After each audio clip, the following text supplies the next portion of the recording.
A few moments later. 1 hour later. 6.5 hours later. Hey, it's Mike with Become the Night, and welcome back to this episode of Mike, the music snob. As stated many times, music speaks to people on an emotional level. You have the full gambit at your disposal to pretty much evoke any emotion you wish from the listener. And for some godforsaken reason, happy music dominates by far the majority of the music listened to. A barrage of ego affirmations making our generation soft and pissing off metalheads for decades. Listen, I am not nice, I am not kind, and I am not wonderful. While yes, fun and happiness are good and are things that you need to experience to have a healthy life, I would argue that sad songs are more important. But Mike, you can't quantify what emotions a human needs in the moment. How are you able to judge what a person needs? Dial back the bullshit faucet for a second there, Broham, and allow me to explain myself. Possibly the most important key to human meaning and self-fulfillment is personal growth. Let's break that down. So what is personal growth or personal development? What does this have to do with music, Mike? Shut the fuck up and listen, we'll get there. Personal development is improvement of awareness and identity, developing talents and potential, builds human capital and facilitates employability, enhances quality of life, and contributes to the realization of dreams and aspirations. Wow, that's a lot of shit. Personal development is very important, but this is not a fucking self-help channel. That tools and techniques of ecstasy can act as conduits, as mediation catalysts. Seriously, fuck that guy. I will not be diving into what each of these are, merely setting the stage for our argument. So how does one engage in personal development? What is necessary to have growth? The ingredients to growth are as follows: a challenge or obstacle, intellectual curiosity, intellectual honesty, humility, discipline, progress. Again, that's a lot of shit. That's a lot of shit! So where does music fit into all of this, you may be wondering? Well, let's get into it. Happy music, the music industry's way of conning you out of your money and your substitute for having a personality. For this video, I will be breaking ground. For the purposes of this argument, I will have to look at music from a strictly lyrical perspective. I am examining exclusively lyrics for the same reason that science does not have a concrete definition of what happy music is. Your feelings are highly relative. Music that is intended to evoke a positive response from your listener may actually have the opposite effect from listener to listener. For instance, I will get a rush of serotonin when this song comes on.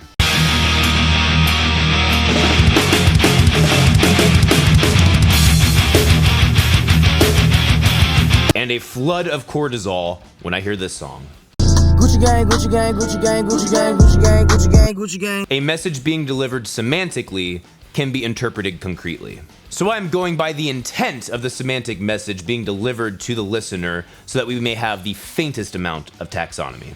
I am drawing the most basic of distinctions, happy or positive, sad or negative. So what is happy music? I would define happy music as that which conveys positive themes that reinforces ego, avoids pathos and self-reflection. It's a message of validation, it's joyful, uplifting, empowering. That's gay. Yeah, it was pretty gay. No, let's not bring penis preference into this one. It is a method of reinforcement. Now there is some gray area here I would like to clear up. There are songs that are uplifting by their nature but have sad themes within them. For example, the song Remember When by Alan Jackson. It's the song of a married couple who are reminiscing and reaffirming their love.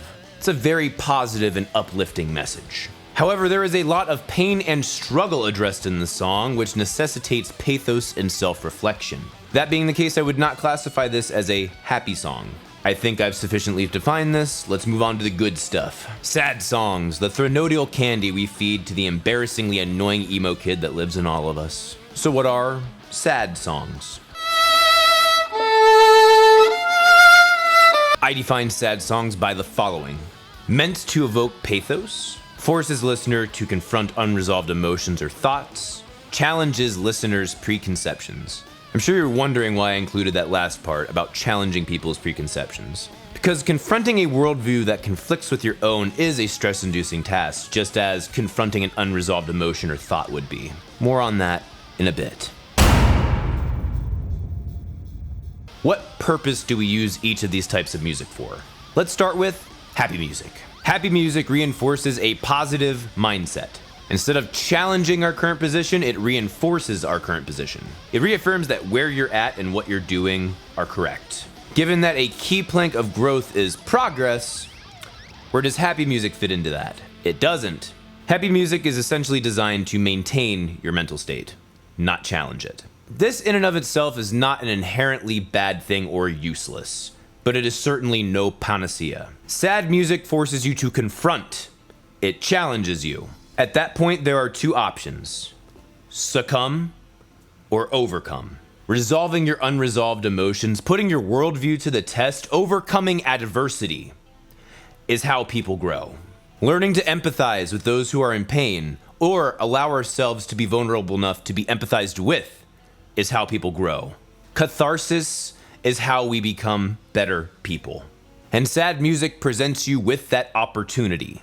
With happy music, there is no confrontation, there is no revelation, there is no catharsis. Sad music confronts you with the ugly reality that you need to come to grips with. For those who are not willing to let go, those who aren't humble enough or honest enough at this point, it could destroy them. But nothing of real value is ever gained without risk. All right, let's wrap this up.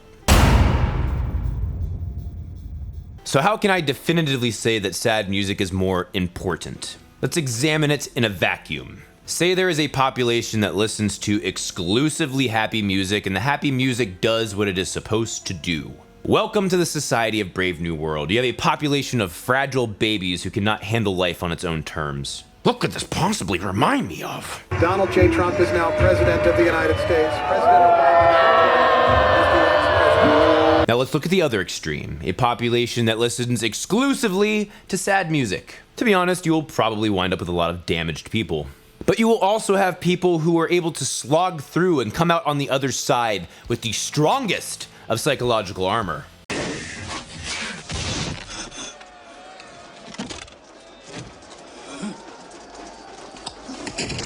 Both sides have very strong negatives, which is why I still believe both are necessary to be a happy, healthy human.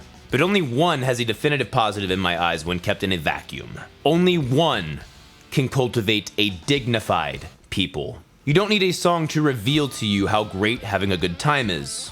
You don't repress that shit. Again, not that there's anything inherently bad, it's just not as valuable to the soul. Having songs that challenge our emotions, conceptions, existence, songs that get us in touch with parts of our minds that we weren't even aware were there, are far more productive and valuable than validating our idea of what a good party is. Going back to our examples in a vacuum.